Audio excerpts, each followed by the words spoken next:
আসসালামু আলাইকুম। আমি তৌফিক হোসেন স্বাগত জানাচ্ছি এনটিভির দেশের খবরে। ক্রাউন সিমেন্ট শিরোনাম দেখছিলেন, এবার বলছি পুরো খবর। এখন জন্ম সনদ দিয়ে খোলো বিকাশ স্টুডেন্ট অ্যাকাউন্ট। নিজের বিকাশ নিজে কর। সারা দেশে কাল সকাল 10টা পর্যন্ত কারফিউ থাকায় কোটা নিয়ে রাষ্ট্রপক্ষের করা আপিলের শুনানি রোববার সকাল 10টার পর অনুষ্ঠিত হবে। আজ নিজ বাসভবনে কথা জানান attorney general M Amin Uddin. শুনানিতে তারা হাইকোর্টের রায় বাতিল চাইবেন। আগামীকাল রবিবার এটা শুনানির জন্য নির্ধারণ করেন এবং সেই অনুযায়ী এটা আমাদের যে কার্যতালিকা, সেই কার্যতালিকার 3 নম্বর ক্রমিকে এটা আসছে এবং এটা শুনানির জন্য আসে। এবং যেহেতু আমাদের সুপ্রিম কোর্ট সকাল 9টার থেকে বসে, কিন্তু যেহেতু সকাল 10টা পর্যন্ত কারফিউ থাকবে, তো 10টার পরে কোর্ট বসবে এবং আশা করছি 10টার পরে এটা শুনানি আরম্ভ হবে। কোটাপত্র বাতিল করে যে সরকার যে সার্কুলারটা দিয়েছিল, সেই সার্কুলারটা বাতিল করার হাইকোর্টের রায়টা সঠিক হয়নি, সেটাই আমরা কোর্টের কাছে আবেদন করব। শুনেন, এটা তো আমি তো জানি না, এটা আদালতে আমি কীভাবে প্রস্তাব দিব?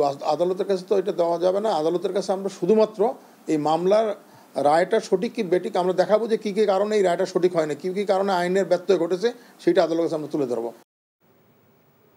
কোটা আন্দোলনের উপর ভর করে বিএনপি জামাত সারা দেশ থেকে সশস্ত্র ক্যাডারদের ঢাকায় জড়ো করেছে অভিযোগ করে আওয়ামী লীগ সাধারণ সম্পাদক ওবায়দুল কাদের বলেছেন, জনজীবনে শান্তি ফিরিয়ে আনতে সরকার বাধ্য হয়েই কারফিউ জারি করেছে। আজ এক সংবাদ সম্মেলনে তিনি এসব কথা বলেন। কোটা বিরোধী আন্দোলনের উপর ভর করে তারেক রহমানের নির্দেশে শিবির ছাত্র দলের সশস্ত্র ক্যাডার বাহিনী সহ সারা দেশ থেকে সন্ত্রাসীদের ঢাকা সিটিতে জড়ো করা হয়েছে এবং এই দুষ্কৃতিকারী এ সকল সন্ত্রাসী ঘটনা নেতৃত্ব দিচ্ছে। শেখ হাসিনা বাধ্য হয়ে এই ব্যবস্থা নিয়েছেন। আমরা দেশবাসীকে ধৈর্য ধরে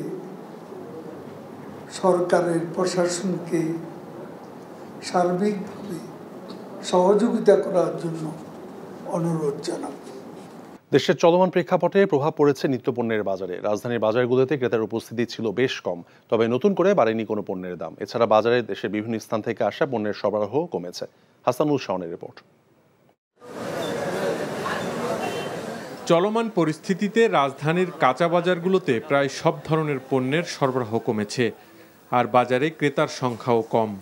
তবে দুপুর 12টা থেকে 2টা পর্যন্ত কারফিউ শিথিল থাকায় অনেকেই বাজারে আসেন প্রয়োজনীয় পণ্য কিনতে।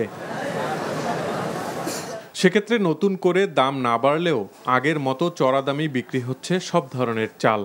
মিনিকেটের কেজি 70 টাকা আর আটাশের কেজি বিক্রি হচ্ছে 55 টাকায়। আন্দোলন যে কদিন, এই কদিনই তো কাস্টমার নেয় বাজারে। চাউলের বাজার প্রতি বস্তা আপনার 50 থেকে 60 টাকা বস্তা প্রতি বাড়তি। বাজারে বাড়তি দামে বিক্রি হচ্ছে পেঁয়াজ, কেজি এখন 120 টাকা, আর আলুর কেজি বিক্রি হচ্ছে 60 টাকায়। লোকজন মোটাই নেই বললে চলে। অন্যান্য দিনের তুলনায় এখনো 2000 টাকা বেশি নি। অন্যান্য দিন এত সময় 10,000 টাকা বিক্রি হয়ে যায়। বাজার কিছু নাই তো বলতে, দাম অতিরিক্ত দাম। সবজির সরবরাহ কম, তবে দাম বাড়েনি নতুন করে। বেশিরভাগ সবজির কেজি প্রতি দাম এখনো 70 থেকে 80 টাকার উপরে, আর কাঁচামরিচের কেজি বিক্রি হচ্ছে 200 টাকায়। পাইকারি আজকে মাল আসা নাই, যে কালকে পচা মাল, এই পচা মাল 200, 230, 250 কাটা হয়েছে। কোনোটা দাম কম না। আলুর দাম যেহেতু 60 টাকা, 65 টাকা কেজি, সবজির দামও সেম 70, 80 টাকা, 90 টাকা। তবে কিছুটা কমতির দিকে মুরগির দাম। ব্রয়লারের কেজি মিলছে 200 টাকায়, আর সোনালী মুরগির কেজি এখন 300 টাকা। পাইকারি বাজারে সামনে মাল কম ঢুকতেছে বাজারে, আগের তুলনায় অনেক কম ঢুকতেছে বাজারে মাল। এছাড়া রাজধানীতে ডিমের ডজন বিক্রি হচ্ছে 145 টাকায়। Hasanul Shaon, NTV news, Dhaka.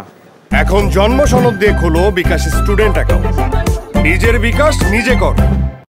বিএনপির স্থায়ী কমিটির সদস্য নজরুল ইসলাম খান এবং ডাকসুর সাবেক ভিপি নুরুল হক নূরকে গ্রেফতার করা হয়েছে। গতরাতে বনানী ডিওএইচএস এর বাসা থেকে গ্রেফতার করা হয় বিএনপি নেতা নজরুল ইসলাম খানকে। তবে কোন মামলায় তাকে গ্রেফতার দেখানো হয়েছে তা এখনো নিশ্চিত নয়।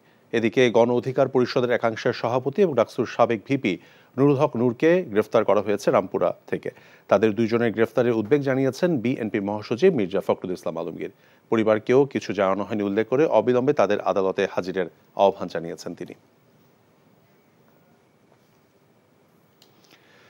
নাটোরের সিংড়ায় জমি নিয়ে দুপক্ষের সংঘর্ষে বাবা ও ছেলের মৃত্যু হয়েছে, আহত হয়েছেন 5 জন। পুলিশ জানায় উপজেলার সোনাঘাটি উপজেলায় আমির হোসেন ও খোরশেদ আলীর মধ্যে জমি নিয়ে বিরোধ চলছিল।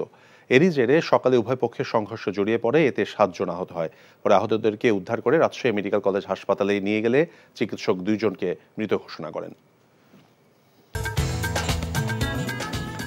এই ছিল দেশের খবরে। এই খবরের ভিডিও শো আপডেট জানতে ভিজিট করুন এনটিভি অনলাইন www.ntvbd.com। এছাড়াও এনটিভির জনপ্রিয় সব অনুষ্ঠান এবং খবরের আপডেট জানতে ভিজিট করুন আমাদের ইউটিউব এবং ভেরিফাইড ফেসবুক পেজ। 6টা ইভিনিং নিউজ দেখার আমন্ত্রণ রইল। ধন্যবাদ সবাইকে।